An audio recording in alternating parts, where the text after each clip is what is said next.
Okay, we'll start with the bed that went in last year, so it is mature. The chives are in their second year or third year. As you can see, the lavender is happy. Yarrow, I've got some hyssop that is blooming. I've got black-eyed Susans coming. We've got milkweed. We've got a variety. I think those are part of the cone flowers I put in. Butterfly bushes are going up. A couple of butterfly bushes are blooming in the back. More cone flowers, nasturtiums. I intend for this to be an herb bed. And what's interesting, I've got some ginger coming up here and here. But I made it initially just the pollinator bed to attract pollinators, which has been successful. And then eventually I'll be transplanting some of these out. And it's surrounded by a base of rosemary, which is in its second year and it's getting very happy. I put in a little observation love seat that can just sit in the shade and look at the garden. Did some pruning on some veg. This is a lavender bed. I'm changing out the drip system. It will not be a soaker hose. It'll be individual drip run to each of them. Did a little bit of weeding yesterday. I've got to kill the thistle that's coming up, and it gave me a better idea of what I needed to target. More weeding to do, and then eventually I'll do a layer of either cardboard or newspaper, and the mulch will just be fine gravel. And I got in the Gothic arch to put at the end of that path, and the permanent deer fencing will run to the shed to the dog run to the back of the deck on that side. And while we're here, this is the rock garden, for obvious reasons, with a few fountains and a bird bath. And then I moved the entire rock pile, finished moving it today, so that the permanent deer fencing and permanent dog run can start. We've got garlic that'll mature in about a month. I've already been getting scapes. I have one onion that we're letting go to seed, although I've not had great success. I only had like 4 from seed that came up, and another pack did nothing. So I'm just going to see what it looks like. Chances are I'll just be buying my onion starts from Abernethy and Spencer next year again. Calendula, the sweet peas are doing well as the rosemary. Both of these beds kind of mirror each other. Got lavender with rosemary on the backside, strawberries and grapes. The grape in the back is not doing great. The one up front is doing fairly well, although it's got some powdery mildew. I have to deal with that. Both of these grapes seem to be doing well. They get a little more of the, I wouldn't even say the afternoon sun. That one should be doing fine. But again, these beds mirror each other. That is a permanent dwarf type of sunflower, perennial, and so it's happy with nasturtiums and violets. And I got Suncredible sunflowers from I don't know what that is, but I don't like it, so I'll have to deal with that in a bit. Those are annuals, but I'm going to see if I can't propagate them, because I do like them and they do a very good job showing off and attracting pollinators into the bed. So it's virtually a 16 by 16 due to terrain and rock. There have been some mods because we couldn't put things in exactly how we wanted to. But we've got the parsley, I should say, more peas that are finally blooming, starting to form seeds. It's very exciting. We'll see how it goes. Anyway, I've got my parsley, which basically is a parsnip variety. It will grow an edible root. And then I've got several rows of carrots and a row of salsify. And salsify is supposed to be a carrot parsnip cross, mix. hybrid, I don't know. But it has no known pests in the US. So if it is tasty and that easy, there may be no carrots next year. It may be all salsify. Anyway, I've got a row of beets. Beside that, I've got purple and white turnips, as well as purple and white kohlrabi. And I have started the cucumbers and squash to run over the trellis. The beans are already coming up this side. They seem rather happy. They grow an insane amount every day, it seems. So they're doing well in there. I have Swiss chard, lots of salad stuff, happy curly blue kale. I have some bush beans that are starting. Again, everything germinated. You'd think one or two wouldn't, but they did. And then I've got tomatoes and Todd walking around weed eating. The tomatoes are happy. These are Manitobas, which are supposed to be rather hardy. They haven't done a lot. And then I have some early Cascade. I think these do not appear to be cherries, but they're supposed to have more clusters. And then in the back, I've got some golden nuggets, which are actually smaller cherry size, but they're yellow. These are more of the healthier, happier early Cascades. Some just were stunted for a while. And then I have a row of red romaine, which we have been eating off of for a while. Another golden nugget, which is here, and then some early Cascades here as well. In the first row, I aired. I thought I got all determinate, which meant they only get so tall, and it turns out I got an indeterminate variety, which is called Big Rainbow. And they'll grow and grow until a frost, and so I'm gonna have to figure out how to deal with them, or just stunt them, you know. But so they're growing and happy and flowering. I have periodic marigolds, and I put in borage. Since I didn't know if anything I started from seed would do well, I ordered 3 plants from Proven Winners. And I don't remember what the names are, but this is the small little heart-shaped one. They're cute, prolific blooms, prolific tomatoes starting on them already. So looking forward to those. And then one that's more of a Roma size, which is a garden gem. You can see I've got a few of them starting. And then in the back is the Garden Treasure, which has a lot of blooms, but I don't see any fruit forming yet. Behind them is another row of Butter Crunch lettuce. Again, lots of salads. And we're just doing the pick and come again, so they aren't going to full heads. Surrounded by lots of marigolds, hoping to help out with the pests. And then there is a back row of spinach as well, perpetual spinach. None of those have bolted yet, so we'll see how it goes. We've had some 90-degree days already. And then we've got another run of the Manitobas, which again these are doing much better. They all were sown at the same time, but one group of them in the exact same medium, everything the same. One group did well and I put them out. The other group was slower to come. And then in the back we have Rutgers tomatoes, which are already forming some nice fruit. Again, lots of flowering. More marigolds. The flea beetles have eaten up the eggplant. But the eggplant is rebounding and starting to put on new leaves, which are not destroyed quite as much. I just go around crushing the flea beetles every time I see one.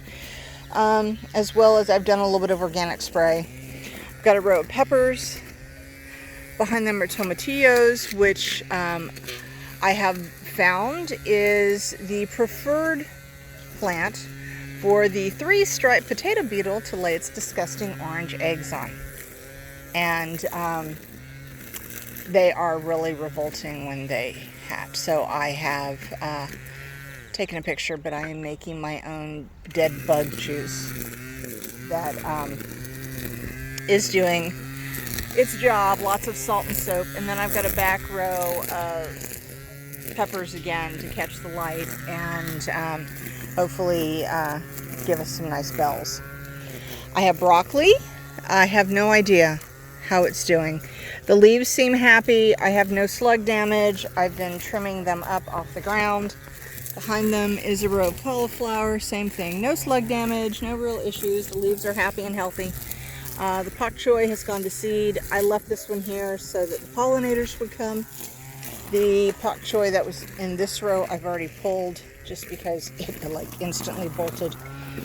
Got beans coming up, and I have so much lettuce. The little lettuce seeds seem to intermingle with everything. So anyway, taking out flea beetles. Then I have celeriac, celeriac. There are so many different ways to pronounce it, and it is basically a type of celery that grows a very nice bulb, and you eat the bulb like a mashed potato.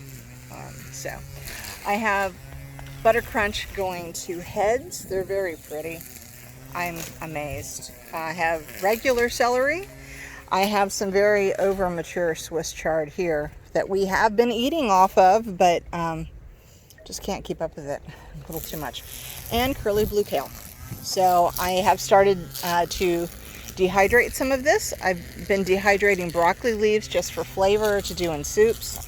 I do the same thing with Swiss chard, do the same thing with the kale. The kale I probably won't pulverize. I'll leave it so that I can add it to soups later on. I have my little onion field. This back couple of rows are ones that I grew from seed that are thicker than the sets that I got from Abernathy and Spencer. But the front ones, the back are the Utah sweet yellow Spanish onions, and the front ones are just a sweet onion. And I'm quite pleased with how my seed ones look. We have the potato field. It's massive. I've seen a couple little potatoes trying to peek their heads through, and I've pushed them back down because it's too early for them. They need to stay in bed. And then I have the corn, the Three Sisters. So as shown on the other side, this side as well, I've got runner beans that are already coming up. These beans are waiting to grab onto the trellis. They'll go over the trellis. The corn is happy. I had a few that didn't come up, so I re-sowed, and those are all coming. I have one, and it's in here somewhere, sunflower. Don't know where it is now. Oh, there it is. I'm looking right at it. It was tiny yesterday. It's grown like, I kid you not, it was about 4 inches off the ground, and in a day, it's grown over a foot. Dear God, I don't know how big it'll get. In there, I have put watermelon to serve as a living mulch, and then I can string the watermelon. I'll run some lines off the top of the trellises and give the watermelon something to hang from, a little hammock.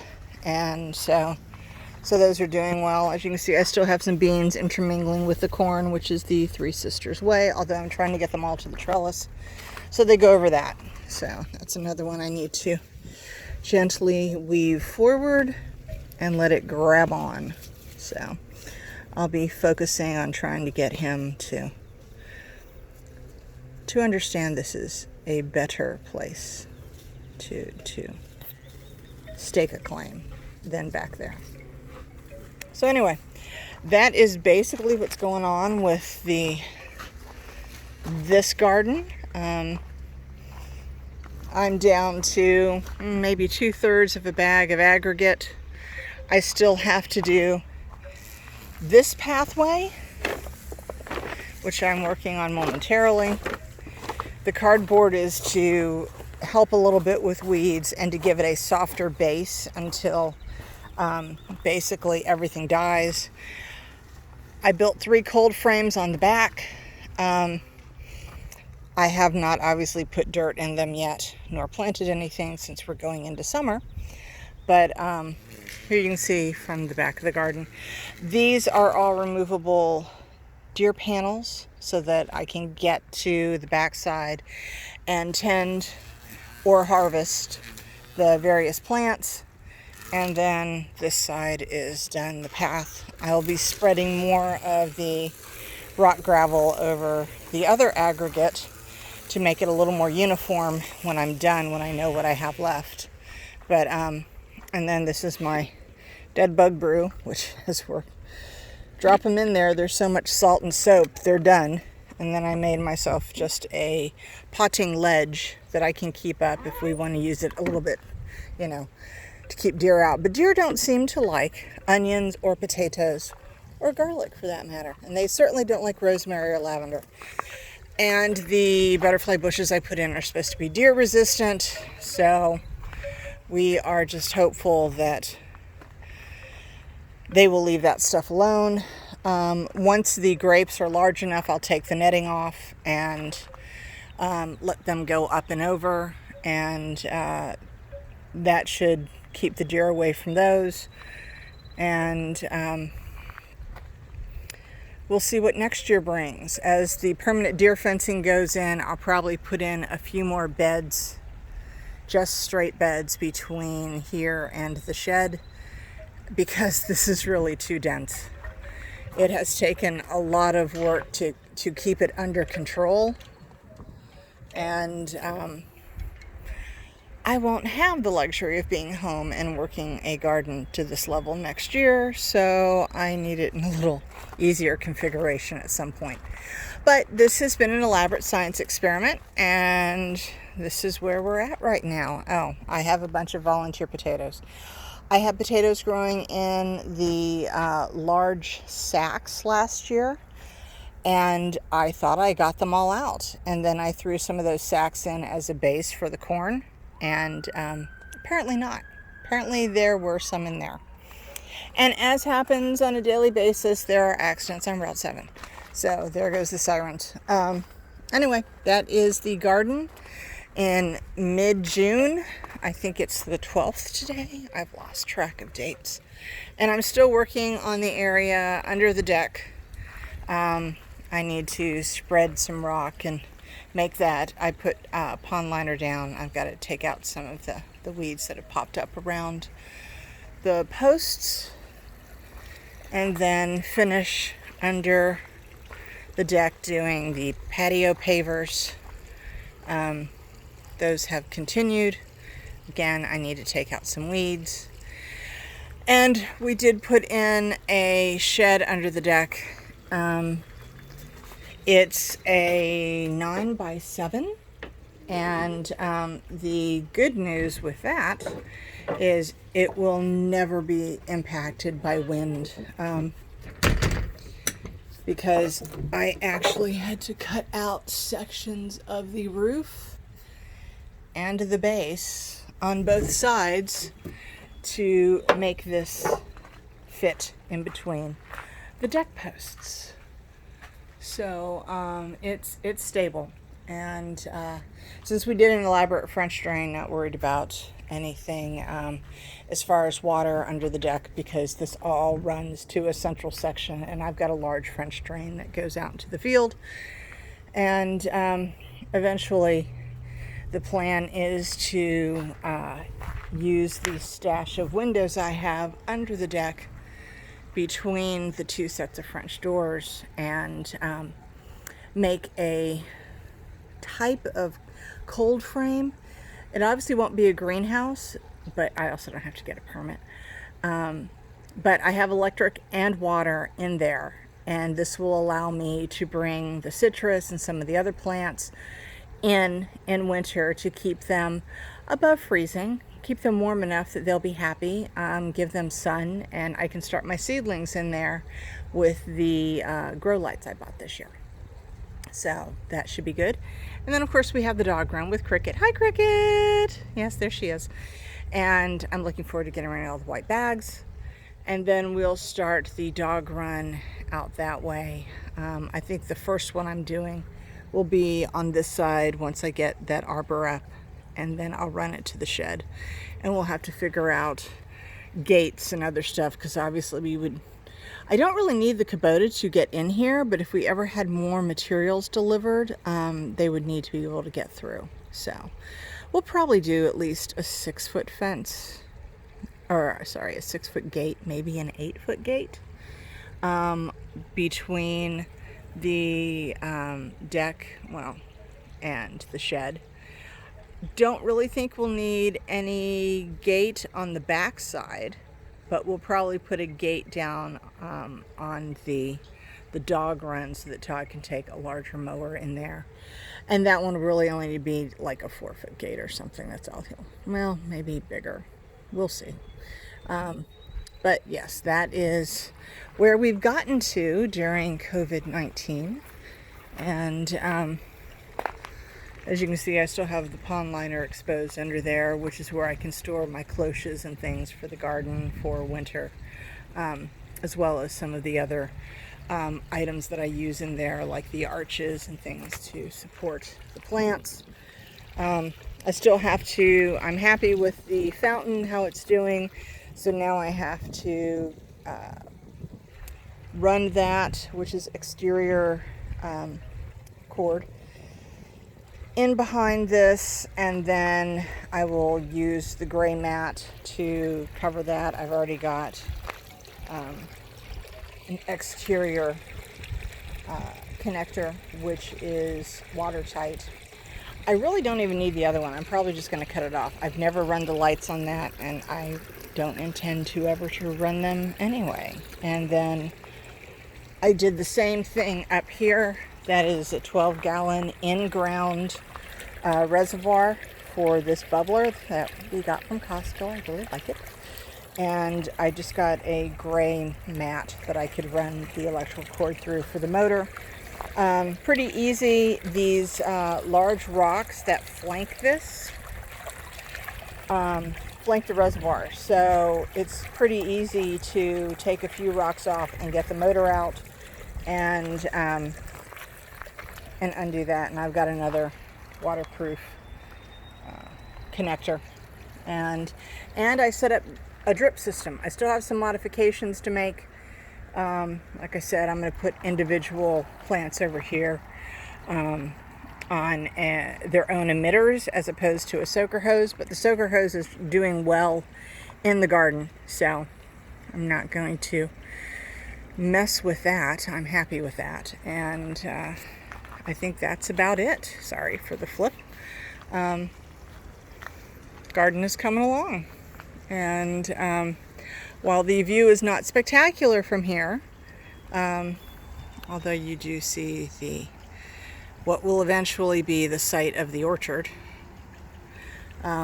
it is much better as you go upstairs. And especially when we eventually take out the trees that are on the hills there, and you have a permanent view of the range in the distance. And when the greenhouse is gone, you can see the Blue Ridge behind us. But we're going to be taking those out and putting in some evergreens on one area of the hill. Since they're building a house downhill, we don't necessarily want to see their roof line. And that's about it. Oh, the backside of the dog run will be cherry laurel. I had very good luck with that when we were in Aldi, and going to replicate it here, keep the dogs a little calmer. Obviously the black locusts need to come out. Someday there will be alpacas, and when there are, there can be no black locusts near them because it's toxic to them. And then final thing, down in the glen, can't really see it at the moment, there is, that's where I put in what will be the compost area. So,